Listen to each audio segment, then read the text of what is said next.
Hello. This is yours truly, Arthur Denchfield III, also known as Rex Arcturos, in the front of the statue of the Sacred Heart of Jesus, which is on the front of Jesu, Miami's oldest Roman Catholic church, here on August 6th, 2025. Today is the 80th anniversary of the atomic bombing of Hiroshima on August 6th, 1945. And I want to take this opportunity to thank the Blessed Virgin Mary for saving the Jesuits of Hiroshima, each of whom was completely unscathed by the atomic explosion that devastated the city, a Catholic city actually, and they suffered very minor cuts, no damage at all, no radiation sickness. And as Father Schiffer told the reporters later, one thing was for sure, when they all asked him, how is it that you survived the nuclear blast when you were right here in the epicenter and Hiroshima is totally devastated? Excuse me. There's construction next door to the church here, so please bear with me. And he said that each of the Jesuits there were German missionary Jesuits who knew about the message of Our Lady of Fatima, and they prayed the rosary with great devotion every day to Our Lady of Fatima. And it was Our Lady of Fatima herself who protected each of the Jesuits. And wouldn't you know it, one of those Jesuit survivors was none other than Father Pedro Arrupe, who 20 years later became general of the Jesuit order. I don't know what happened there with Father Arrupe.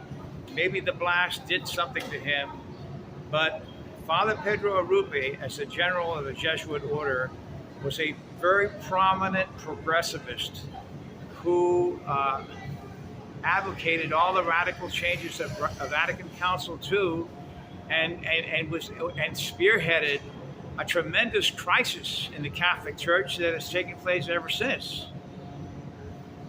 Imagine that. The survivor of the atomic bombing of Hiroshima, a Jesuit priest, Father Pedro Arrupe, becomes general of the Jesuit order 20 years later, and in 1965, and he dies in 1983 because, he resigns as general in 1983 because of a paralysis suddenly that he gets. And there are many things that have been said and written, photographs of him saying Mass in Bermuda shorts, smoking a cigar. And those photographs, they seem to be legitimate. They can be found, for example, on traditioninaction.org. This is a tragedy, but that's not why I'm here. I'm here to thank Our Lady for saving all those Jesuits on this day 80 years ago, and also to ask the question, how is it that a 33rd degree Mason called President Harry Truman decided on dropping the atomic bomb on a Catholic city in Japan called Hiroshima? Did he do this as a favor to the Masonic order or not? Masonry is an enemy of the Catholic Church. The Catholic Church is the number one enemy of Masonry, and this is a reality. At any rate, we want to take this opportunity also to ask on this feast day of the Transfiguration of Jesus.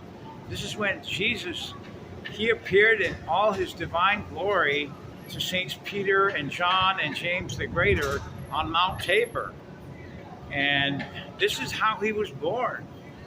When Jesus was born, he was born as a light into the arms and hands of Saints Michael and Saint Gabriel, the archangels. And then by his divine power, he subdued his divinity so that he could be seen as a baby.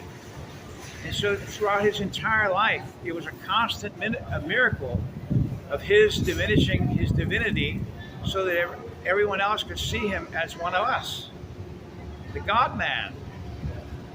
we want to take this occasion to ask the Virgin Mary to, with the assistance of St. Lucy, patroness of eyesight, who helped save General James Dozier, NATO commander, from the Red Brigades in 1982. He was kidnapped in Verona, Italy, and we wrote an open letter to St. Lucy asking for her help. I was with the U.S. Army McGraw Kaserne in Munich at the time, and within 42 days after his captivity, he was rescued by the Italian police, who, in my strong opinion, received help from St. Lucy, patroness of eyesight, and they were able to save the general. And so we asked Our Lady and St. Lucy to help in the miraculous recovery of Claudia France Rubin of Los Angeles. She's been kidnapped by some child predators, and her life is in danger. And Charlie Sheen has put an ad on X about this, and has asked for help.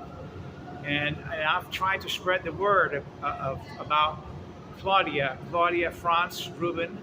She's a young girl who was kidnapped by a child predator in the Los Angeles area. And so we ask Almighty God, through the intercession of Our Lady and the intercession of St. Lucy, patroness of eyesight, to do for Claudia France Rubin what was done for General James Dozier of NATO in 1982, namely to rescue her safe and sound.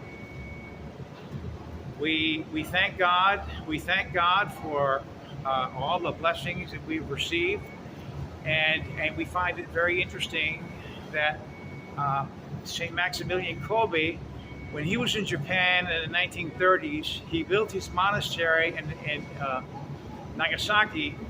But when they asked him to choose a site for the monastery, he said it has to be on the other side of the mountain of Nagasaki, so that when the atomic bomb was dropped in Nagasaki, his monastery was spared.